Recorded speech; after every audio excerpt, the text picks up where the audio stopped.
मित्रों, यह तो हम जानते हैं कि पृथ्वी पर जन्म लेने वाला कोई भी प्राणी अमर नहीं होता, अर्थात उसे एक ना एक दिन मरना ही होता है।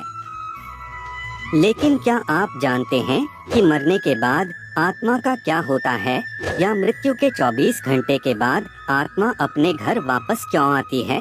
और वह कितने दिनों तक अपने घर में रहती है?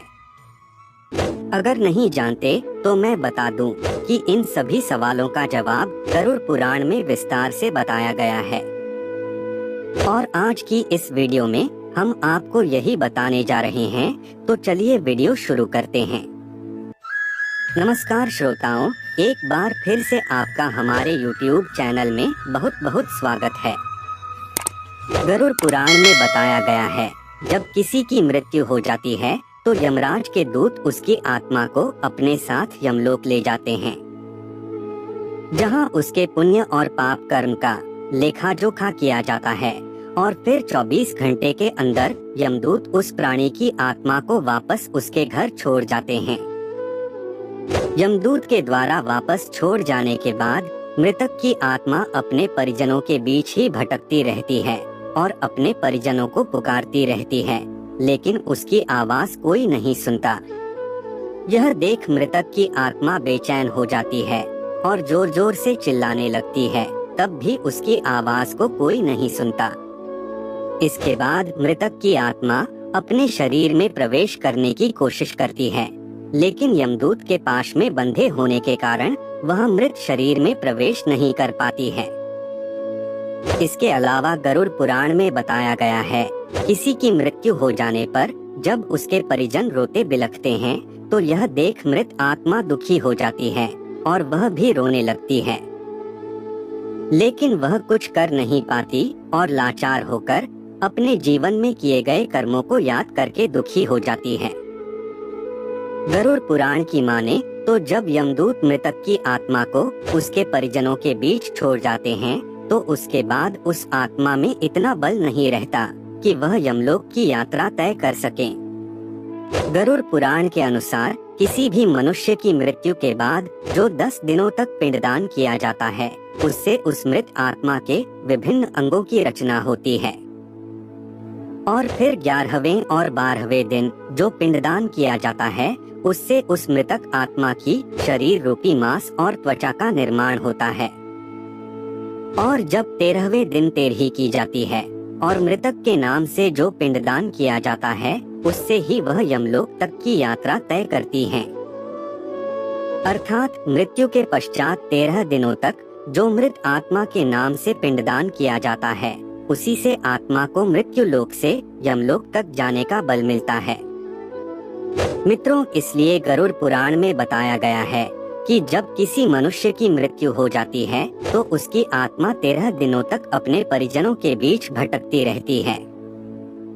और इसके बाद मृतक की आत्मा मृत्युलोक से यमलोक की सफर पर निकल पड़ती है, जिसे पूरा करने में उसे 1 साल यानी 12 महीने का वक्त लगता है।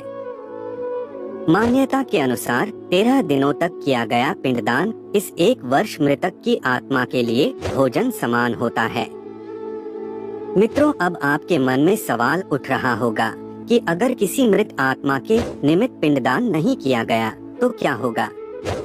तो मैं आपको बता दूं, इसका भी वर्णन गरुड़ पुराण में विस्तार से किया गया है, जिसके अनुसार जिस मृतक आत्मा के नाम से पिंडदान नहीं किया जाता है, उसे 13वीं के दिन यमदूत जबरदस्ती घसीटते हुए यमलोक ले जाते हैं, जिससे मृत आत्मा को यात्रा के दौरान काफी कष्ट उठाना पड़ता है।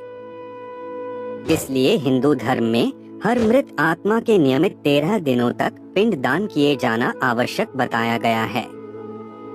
इन सब के अलावा गरुड़ पुराण में यह भी बताया गया है कि 13वीं के दिन मृतक के निमित्त परिजनों के द्वारा किया जाने वाला भोज कर्ज लेकर किया जाए तो मृत आत्मा को शांति नहीं मिलती। मृत आत्मा को इन बातों का बड़ा ही कष्ट होता है, मन ही मन सोचता है कि काश मैं अकेले ही कष्ट उठाता। साथ ही गरुड़ पुराण में यह भी बताया गया है कि जो मृतक के परिजन को कर्ज लेकर भोज करने पर मजबूर करता है, ऐसे इंसान को यमराज कभी भी क्षमा नहीं करते और उसकी मृत्यु के बाद उसे कई तरह की यातनाएं देते हैं, और फिर उसे वापस मृत्युलोक में भेज देते हैं। साथ ही गरुड़ पुराण में यह भी बताया गया है कि जो मनुष्य जीवित रहते पुण्य कर्म करता है उसे यमदूत मृत्यु के 13 दिनों बाद अपने साथ यमलोक ले जाते हैं और ऐसी आत्मा को मृत्युलोक से यमलोक तक जाने वाले मार्ग में किसी भी तरह का कष्ट नहीं भोगना पड़ता। वहीं जो मनुष्य अपने जीवन काल में बुरे कर्म करता है उसे यमदूत पूरे रास्ते कई तरह की यातनाएं देते हैं, जिससे वह थर थर कांपने लगता है और यमदूतों से बार बार क्षमा मांगता है, लेकिन यमदूत उसे क्षमा नहीं करते। इसके बाद जब पुण्य आत्मा यमलोक पहुंचती है तो यमराज उसे स्वर्ग लोक भेज देते हैं, जबकि पापी आत्मा को उसके द्वारा किए गए बुरे कर्मों की सजा भुगतने के लिए नर्क लोक भेज देते हैं और सजा पूर्ण होने के बाद निम्न योनि में मृत्यु लोक भेज देते हैं। तो मित्रों, उम्मीद करता हूँ कि आपको समझ में आ गया होगा कि आखिर मृत्यु के 24 घंटों के बाद आत्मा अपने घर वापस क्यों आती है।